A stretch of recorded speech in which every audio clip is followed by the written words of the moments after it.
All right, welcome back once again to Ground Zero Salem. I'm still in the guest bedroom at my parents' place. This is only a couple of minutes, actually more like a couple hours. I went and power washed the deck for my stepdad, so I'm back to kill a little time. I'm leaving tomorrow, so just gonna kill a little time, talk about some of the stuff I bought while I was here in the Gainesville, Florida area. Yeah, the funeral was Friday last week, so more than a couple days. I said a couple days last update. I don't know why. Everything's a couple days with me, even if it's like weeks. Anyway, so since then, I've had a little time to kind of explore Gainesville a little bit more. Little known fact about me, at least on here, I used to live down here for not long, not even a full year, like 9 months or something like that. So I remembered a few of the spots. And my sister and I went and hit up a few places. There's a pretty good spot called Here Again Records that's kind of in the downtown area, and I bought some LPs there. And then just yesterday, I went to a place that was kind of like a really rad store called Second and Charles, that is like a combination of, I don't know, a really good comic book store, a really good used video game store, an okay record store, and like there's various bits and bobs like pop cultural ephemera around, almost like a Newberry Comics, but how the Newberry Comics in New England used to be, like super huge. If you're local to Mass, like it's kind of like the one in Norwood, but there's just a ton of stuff, tons of D&D stuff, tons of Magic the Gathering stuff, lots and lots of books, kind of like how Borders was, or Barnes and Noble, like lots and lots of books, lots of good fantasy novels. Like place was pretty much like a place that I could get lost in for a full day, but I didn't want to completely take up Alice and my sister's entire day, so I spent a couple hours there, mostly getting some presents for my wife and kid when I get back, but I got some cheap CDs, so this is a combination of those two hauls. So Here Again and Second and Charles. I'll go through the LPs I got from Here Again first. N.W.A. Greatest Hits. This was cheap, and I really don't own much hip-hop at all on vinyl. I have some on tape. I have Rapper's Delight, the 12-inch single on vinyl by Sugar Hill Gang, and I think that's all I have. And I grew up listening to N.W.A. I remember how controversial Fuck the Police was when it came out. I think the first one that I got was a dub of 100 Miles and Runnin'. So, I grew up with that, and Too Black, Too Strong, X-Clan, Public Enemy, of course, that whole era of hip-hop. So it's nice to have a little best of. It's got a pretty good track list covering the whole history there. It's a pretty good little blurb on the back here. Hard rap, like punk, brought together a self-selected community of kids becoming an image of what their parents feared most. And even though I was a metal kid, growing up, most of my friends in my neighborhood were into hip-hop, and I liked this just as much because it was just as inflammatory and like frightening to the status quo as, like, say, Nuclear Assault was. So great classic hip hop there. Picked up the second Pink Turns Blue record, Meta. Have not had a chance to spin any of this stuff yet, actually. So this is a pure OG style pickups update with not really too much to say about what the stuff sounds like. I really fell in love with this band a lot. Apparently they're like, if you're in the know about like classic 80s darkwave or goth or death rock or whatever you want to call that genre, they're a band that you probably should know. Like I was into all the basic stuff like Bauhaus and whatnot, but I never really knew about them until a couple of months ago when I picked up their first LP, also reissued by Deus Records, run by Gibby and Ryan, label that's been around for over a decade now, which is crazy. Time flies. They put out a lot of dark wave stuff, Drab Majesty and shit like that. I think they put out some Youth Code stuff, Cult of Youth, a lot of that kind of stuff. And the first LP is great. Kind of reminds me of sort of like early Depeche Mode, but like considerably darker with some other kind of more moody elements. Just kind of less cheesy than that's like really early like singles, like really synthy Depeche Mode stuff, kind of along those lines. Kind of reminds me of some Cure stuff too, but I'm no scholar when it comes to shit like this. I just know what I like, so that's as rudimentary of a comparison that I can draw. So I'm looking forward to digging into this. This is a band I just completely bought it just because of the cover, and it was under $10. Came out in 2016. It's a band called Allergy.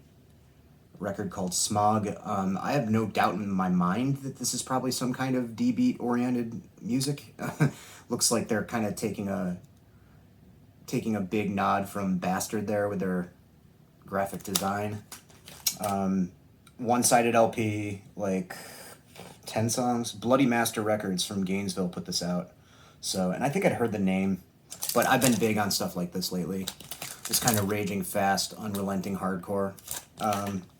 You know, not with much in the way of breakdowns and stuff, which is interesting for me because I always liked a cruise breakdown in my hardcore. But yeah, I've just been listening to more and more like raging D-beat and stuff like that lately, and crust. So I'm looking forward to tearing into this. Nice silkscreen cover there too, it looks like. Then there's a couple LPs I got from my wife, so I'm not going to show those. And next I got Gun Club Sex Beat 81. This is a RSD pressing of this. It's got it used, so it was pretty cheap. And jammed in the jacket here, there's like an OBI strip with, what the hell is this anyway? A bunch of stuff like touting the social media platforms for whatever this label is. It looks like that's interesting. Anyways, comes on yellow. Pretty nice. So Gun Club, a band that I'm sort of peripherally familiar with. I have listened to them a bunch in the past, back in early to mid 2000s when I was kind of exploring stuff that was a little left field of what I'd been listening to, which at the time was a lot of like thrash metal and fast 80s hardcore. I knew Gun Club were kind of like a swampy, almost sort of death rock, but almost sort of like rockabilly, psychobilly kind of band. And from what I remember, they're kind of all that stuff and neither. You know, they take elements of that kind of shit, but there's something really sinister and like organic, natural about it. They're not like super goofy, just, you know, blatant nods to like B movies from the 50s kind of thing. They're more, I don't know, kind of just naturally making nods to what's sinister about Americana. That's what I remember about them anyway. I haven't listened to them in ages. I remember them being really good. This is like one of their earliest releases, if not their first, that includes studio tracks and live tracks as well. And is that it for LPs? Yes, that's it for LPs. So I should also mention that at the used CD place, they had vinyl too. I couldn't find anything that I wanted to spend money on. And there was like, it was, you know, that kind of vinyl section that's just rock, and it's like intimidatingly huge. This is at that Second and Charles place.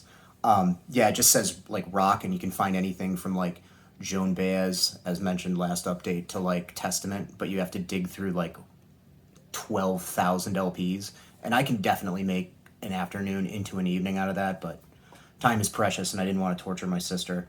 So I just looked through the CDs because they're all cheap, got a lot of good deals. This is the Gun Club's, I don't know where in the catalog this is, but this came out in 84. This is a full length. And I noticed there's a couple of lineup changes here. Kid Congo Powers, who played in a bunch of other LA bands. None of them are coming to mind right now because I didn't research, but I know that name. He's done a lot. I want to say he might have been in the Cramps too. I think that's right. I'd say I'd put a caption if I correct that, but I don't really have the editing for it, so I won't. And on bass is Patricia Morrison, who played on, I think, Floodland by Sisters of Mercy and possibly Vision Thing, one or both of those. And she also was at least married to Dave Vanian from The Damned. So a lot of kind of death rock royalty on this. And I always hear lots of good stuff about Jeffrey Lee Pierce's lyrics and, you know, his unique style of like songcraft. So I'm looking forward to spending a lot more time with this. I guess the Las Vegas Story it's talked up as like their best, I feel like. Correct me if I'm wrong in the comments. Then I got a bunch of best ofs, because who doesn't love a good best of, you know? I almost bought a Dio best of, and then I realized I had like a better one, so I put it back. I got this leather strip anthology retrospective. Look at that holy late 90s. Sorry about the glare. That is awful computer generated cover art. That's very late 90s electronica right there. Whether you're talking industrial or techno or jungle or whatever. But I loved Leather Strip back in the day. I still do. It seems like during the streams when we were talking about industrial music, they seem to get brought up semi-regularly. I think Marty might like them a little bit, but they were this kind of wave of like more. I feel like they did have some organic instruments, but they were more like purely electronic than a lot of that kind of metal industrial crossover stuff like KMFDM. I had a bunch of their stuff back in the day. I had Solitary Confinement and Penetrate the Satanic Citizen. I really liked them for a while because they were mostly synthy, mostly electronic, and like super aggressive though. These guys in a band called Wumpscut were like my jam, like senior year of high school when I was getting really into industrial, the kind of more dancey industrial, but also very hard kind of stuff. These guys are definitely very German from what I remember. Yeah, so this is like a best of, and it's got Japanese Bodies, which is the first song on it, which is a ripper, and Strap Me Down. I remember that one. You know, you got to have this sort of like, you know, obvious nods to S&M, of course, for this type of shit. Fun stuff. New Order Substance, you know, I own it on cassette, and I think this 2 CD has a little bit more on it, if I'm not mistaken.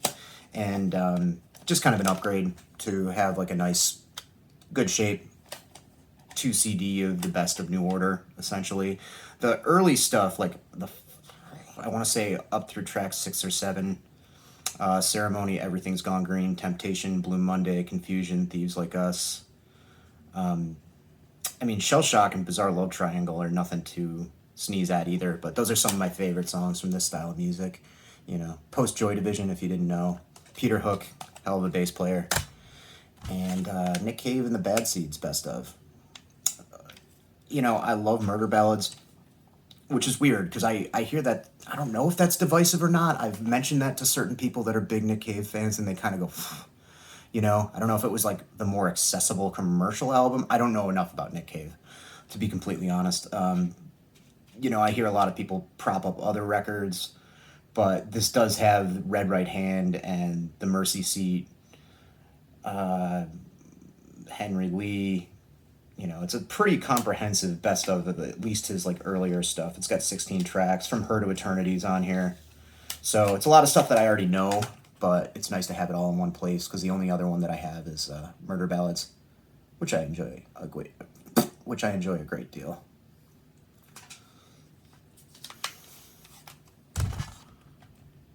And I just bought this sight unseen. It was a couple of bucks, $4.55 for Fate's Warning, Pleasant Shade of Gray. Apparently this is a big old turd, according to Marty Worm. I thought I'd roll the dice. Who knows? I might like it. I only have like the super early Fate's Warning stuff. What is it called? I'm so new to this band. I just got their shit like last year. Awaken the Guardian, I think. So I don't know what their later stuff is like. Of course, like looking at the sort of like black and white cover and how it's sort of like subdued, and you know, the simple non-metal looking logo, I didn't have high hopes, but I guess it's just like really proggy and boring. But I'll be the judge of that myself. Then Sabotage, Gutter Ballet. You know, as you may know, I've been getting more into Sabotage lately, starting out with The Dungeons Are Calling, which I've actually had for a long time, and kind of exploring the records past that. This is from '89. I remember a friend of mine having this when we were in high school and liking it. So we'll see. It's probably a lot more cleaned up than that early stuff. I bet it has really good, shiny late 80s, early 90s production. I'm willing to wager. It's on Atlantic, you know. Looking forward to checking that out. Loose Nut, Black Flag. When Black Flag got super slow, kind of experimental. Not quite as slow as side B of My War. You know, they started picking it up a little bit with Slip It In and Loose Nut after that, but this is definitely not like the Keith Morris era. It's very dirgy at times, you know, kind of mid-paced and throttling at others. Not my favorite Black Flag, for sure. You know, I appreciate the Rollins era, but it's almost on a song-by-song basis. It's not really whole albums. That I've seen it mentioned as the 82 demo and the 83 demo, whatever that demo was before My War. That's my favorite Rollins stuff. Just the energy on that is through the roof, and it's got Chuck Biscuits on drums, fucking destroying. But Loose Nut is good. You know, you can't go wrong with the song Annihilate This Week.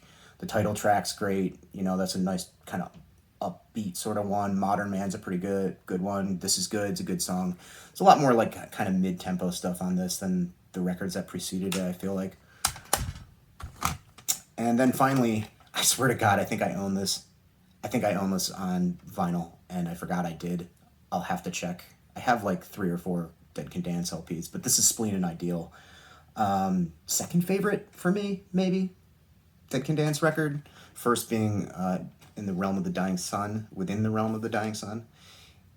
You know, this is just beautiful, meditative, post-punk, you know, like if it was anybody else playing this music, you know, you could call it new age or world music, but I don't want to insult these brilliant artists by using such reductive terms for genres. There's nothing like Dead Can Dance, you know, the atmosphere and the transcendent kind of emotions that they bring out in me. It's almost indescribable, you know.